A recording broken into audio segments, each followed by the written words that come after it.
ये आकाशवाणी रायपुर है। प्रादेशिक समाचार बुलेटिन के साथ मैं अभिलाषा शुक्ला।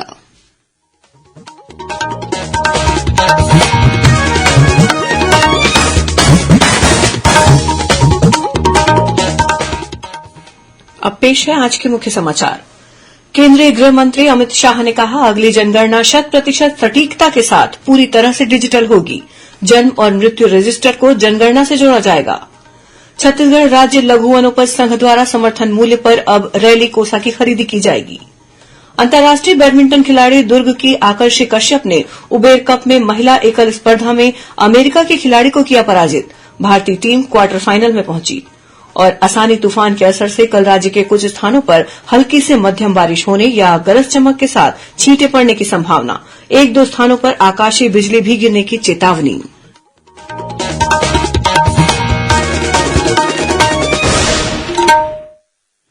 अब समाचार विस्तार से। केंद्रीय गृह मंत्री अमित शाह ने कहा है कि अगली जनगणना 100% सटीकता के साथ पूरी तरह डिजिटल होगी। उन्होंने कहा कि जन्म और मृत्यु रजिस्टर को जनगणना के साथ जोड़ा जाएगा। गृह मंत्री ने कहा कि देश में प्रत्येक जन्म और मृत्यु के बाद इलेक्ट्रॉनिक प्रक्रिया से स्वतः जनगणना अद्यतन की जाएगी। उन्होंने कहा कि सॉफ्टवेयर के जरिए लोगों के निवास बदलने और 18 वर्ष पूरे होने पर मतदाता बनने का ब्यौरा भी अद्यतन हो जाएगा। कल असम के कामरूप जिले के अमीन गांव में जनगणना संचालन निदेशालय के नए कार्यालय भवन का उद्घाटन करते हुए उन्होंने कहा कि डिजिटल जनगणना अगले 25 वर्ष के लिए देश की नीतियों को आकार देगी। उन्होंने कहा कि 2021 की जनगणना में कोविड महामारी के कारण विलंब हुआ और ये 2024 तक पूरी कर ली जाएगी।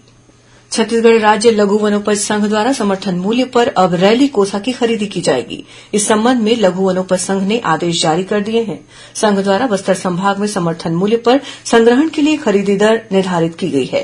प्रदेश के वन और जलवायु परिवर्तन मंत्री मोहम्मद अकबर ने बताया कि सरकार के इस निर्णय से अब रैली कोसा का उत्पादन और प्रसंस्करण का दोहरा लाभ स्थानीय निवासियों को मिलेगा। साथ ही स्थानीय स्तर पर रोजगार भी बढ़ेगा। इसी कड़ी में रेशम विभाग द्वारा बस्तर संभाग में 740 हितग्राहियों का चयन करके उन्हें रेशम धागाकरण का प्रशिक्षण देना भी शुरू कर दिया गया है। गौरतलब है कि प्रदेश में 8 से 10 करोड़ रैली कोसा कोकून का उत्पादन होता है और इसका संग्रहण मुख्य रूप से बस्तर संभाग के 7 जिलों में किया जाता है। प्रदेश में चालू वित्तीय वर्ष में करीब 7 लाख मानक बोरा तेंदुपत्ता का संग्रहण किया जा चुका है, जो कि निर्धारित लक्ष्य का 1/3 है। ये संग्रहण कार्य 7,81,000 से अधिक तेंदुपत्ता संग्राहकों ने किया है। आधिकारिक जानकारी के अनुसार तेंदुपत्ता संग्राहकों को 279 करोड़ रुपए का भुगतान किया जाना है। गरियाबंद वनमंडल में सबसे अधिक 71,576 मानक बोरा तेंदुपत्ता का संग्रहण किया गया है। मुख्यमंत्री भूपेश बघेल आज भेंट मुलाकात कार्यक्रम के दौरान सरगुजा जिले के लुंड्रा विधानसभा के सहनपुर गांव पहुंचे। इस दौरान मुख्यमंत्री ने सहनपुर में उप स्वास्थ्य केंद्र खोलने, मिडिल स्कूल का हाई स्कूल में उन्नयन करने और साप्ताहिक बाजार के लिए शेड और चबूतरा निर्माण करने की घोषणा की। साथ ही धौलपुर गांव में अनुविभागीय अधिकारी राजस्व का कार्यालय के साथ साथ शासकीय महाविद्यालय स्थापित करने और एसबीआई की शाखा खोलने की भी घोषणा की। इसके अलावा मुख्यमंत्री ने ग्राम पंचायत कुन्नी और रघुनाथ में उप तहसील की स्थापना करने की घोषणा की। वहीं मुख्यमंत्री ने शासकीय उच्चतर माध्यमिक विद्यालय करौली, रघुनाथपुर, बरगीडीह के लिए भवन निर्माण की स्वीकृति दी।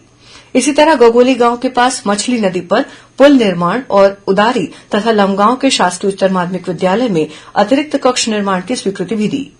मुख्यमंत्री ने कतकालो में नवनिर्मित स्टेडियम का नामकरण शहीद उप निरीक्षक श्याम किशोर शर्मा के नाम पर करने की घोषणा की। गौरतलब है कि उप निरीक्षक श्याम किशोर शर्मा मानपुर के मदनवाड़ा में माओवादी मुठभेड़ के दौरान शहीद हो गए थे। इस बीच मुख्यमंत्री की घोषणा पर अमल भी शुरू हो गया है। इसके तहत वाड्रफनगर और रघुनाथपुर में प्रत्येक बुधवार को अपर कलेक्टर लिंक कोड लगाने का आदेश कलेक्टर ने जारी कर दिया है। बीजापुर जिले में सुरक्षा बलों की टीम ने 3 माओवादियों को गिरफ्तार करने में सफलता हासिल की है।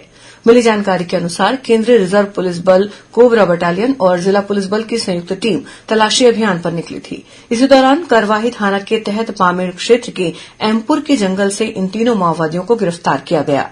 गिरफ्तार तीनों माओवादियों पर सुरक्षा बलों और कैंपों पर हमला करने जैसी हिंसक वारदातों में शामिल रहने का आरोप है। कोंडागांव जिले की पुलिस के द्वारा इन दिनों विभिन्न गांवों में चलित थाना लगाकर लोगों को जागरूक किया जा रहा है। इसी कड़ी में पुलिस ने बड़कनेरा, कमेला और बेड़मा में चलित थाना लगाकर साइबर अपराध तथा यातायात नियमों के बारे में ग्रामीणों को जानकारी दी। साथ ही महिलाओं को अभिव्यक्ति ऐप के बारे में भी बताया गया। इसके अलावा महिलाओं और बच्चों से संबंधित अपराधों की भी जानकारी दी गई। इस दौरान युवाओं को खेल सामग्री का वितरण भी किया गया। प्रादेशिक समाचार आप आकाशवाणी रायपुर से सुन रहे हैं। छत्तीसगढ़ की खबरों से है आपका वास्ता और खबरों की विश्वसनीयता से है हमारा वास्ता। आकाशवाणी समाचार रायपुर के प्रादेशिक समाचार बुलेटिन के साथ ही हमारे समसामयिक कार्यक्रम आप रेडियो के अलावा अपने मोबाइल पर भी सुन सकते हैं। आकाशवाणी समाचार फेसबुक, ट्विटर और यूट्यूब पर भी उपलब्ध है। हमारा Facebook page Chhattisgarh news on AIR, Twitter handle CGAIR news और हमारा यूट्यूब चैनल है छत्तीसगढ़ AIR न्यूज। तो अब रेडियो के साथ ही आपके मोबाइल के जरिए भी हम पहुंच रहे हैं आप तक। छत्तीसगढ़ की हर खबर के लिए सुनते रहिए आकाशवाणी समाचार। और अब आगे बढ़ते हैं बाकी के समाचारों की ओर। श्रोताओं, आजादी के अमृत महोत्सव पर आकाशवाणी समाचार द्वारा राष्ट्रीय स्तर पर आयोजित की जा रही प्रश्नोत्तरी के तहत आज का प्रश्न है, आंध्र प्रदेश के उस लोकप्रिय गायक का नाम बताएं जिन्हें अंग्रेजों ने भारत छोड़ो आंदोलन के दौरान देशभक्ति गीत प्रस्तुत करने पर गिरफ्तार किया था। 1970 में इस गायक को पद्मश्री से सम्मानित किया गया। प्रश्न एक बार पुनः सुने। आंध्र प्रदेश के उस लोकप्रिय गायक का नाम बताएं जिन्हें अंग्रेजों ने भारत छोड़ो आंदोलन के दौरान देशभक्ति गीत प्रस्तुत करने पर गिरफ्तार किया था। 1970 में इस गायक को पद्मश्री से सम्मानित किया गया। श्रोता, आप अपने उत्तर व्हाट्सएप नंबर 8826546262 पर या ईमेल आईडी amritmahotsav@prasarbharati.gov.in पर भेज सकते हैं। इस प्रतियोगिता के लिए एक भाग्यशाली प्रतिभागी को विजेता चुना जाएगा और कल के समाचार प्रभात में उनके नाम की घोषणा की जाएगी। विजेता को ई प्रमाण पत्र और सांकेतिक पुरस्कार दिया जाएगा। जाने माने संतूर वादक और सुप्रसिद्ध संगीतकार पंडित शिवकुमार शर्मा का आज सुबह मुंबई में दिल का दौरा पड़ने से निधन हो गया। वे 84 वर्ष के थे और पिछले 6 महीने से किडनी की समस्या से जूझ रहे थे।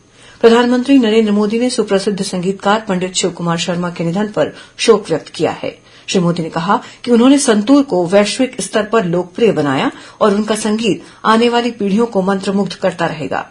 प्रधानमंत्री ने कहा कि श्री शर्मा का निधन संगीत जगत के लिए बहुत बड़ी क्षति है। छत्तीसगढ़ की राज्यपाल अनुसुईया उइके और मुख्यमंत्री भूपेश बघेल ने भी महान संगीतकार और प्रसिद्ध संतूर वादक पंडित शिवकुमार शर्मा के निधन पर शोक प्रकट किया है। राज्यपाल ने कहा कि श्री शर्मा के निधन से भारतीय संगीत जगत को अपूरणीय क्षति हुई है। वहीं मुख्यमंत्री ने अपने शोक संदेश में कहा कि संगीत जगत शिव हरि के नाम से मशहूर पंडित जी और श्री हरिप्रसाद चौरसिया जी की जोड़ी की कमी सदैव महसूस करेगा। अंतर्राष्ट्रीय बैडमिंटन खिलाड़ी दुर्ग की आकर्षि कश्यप ने उबेर कप में महिला एकल स्पर्धा में अमेरिका की एस्थेर शी को पराजित किया। आकर्षि ने यह मैच 21-18 और 21-11 से जीता। वहीं पीवी सिंधु ने जेनी गई को 21-10, 21-11 से हराकर भारत को जीत के साथ शुरुआत दिलाई। उसके बाद युगल स्पर्धा में तनिषा क्रास्टो और ट्रिसा जॉली ने अपने प्रतिद्वंदियों को 21-19, 21-10 से हराया। बैंकॉक में आज सुबह खेली गई स्पर्धाओं में भारतीय महिला टीम ने ग्रुप डी के एकतरफा मुकाबले में अमेरिका को 4-1 से हराकर उबेर कप बैडमिंटन के क्वार्टर फाइनल में प्रवेश कर लिया। पहले मैच में कनाडा को 4-1 से हराने वाली भारतीय टीम की ये लगातार दूसरी जीत है, जिससे ग्रुप में भारतीय टीम का शीर्ष 2 में रहना तय हो गया है। भारतीय महिला टीम का आखिरी ग्रुप मैच कल कोरिया से होगा। गरियाबंद जिले के बच्चों ने अंतर्राज्यीय कराटे प्रतियोगिता में 6 गोल्ड और 1 सिल्वर मेडल जीतकर अपनी प्रतिभा का परचम लहराया है।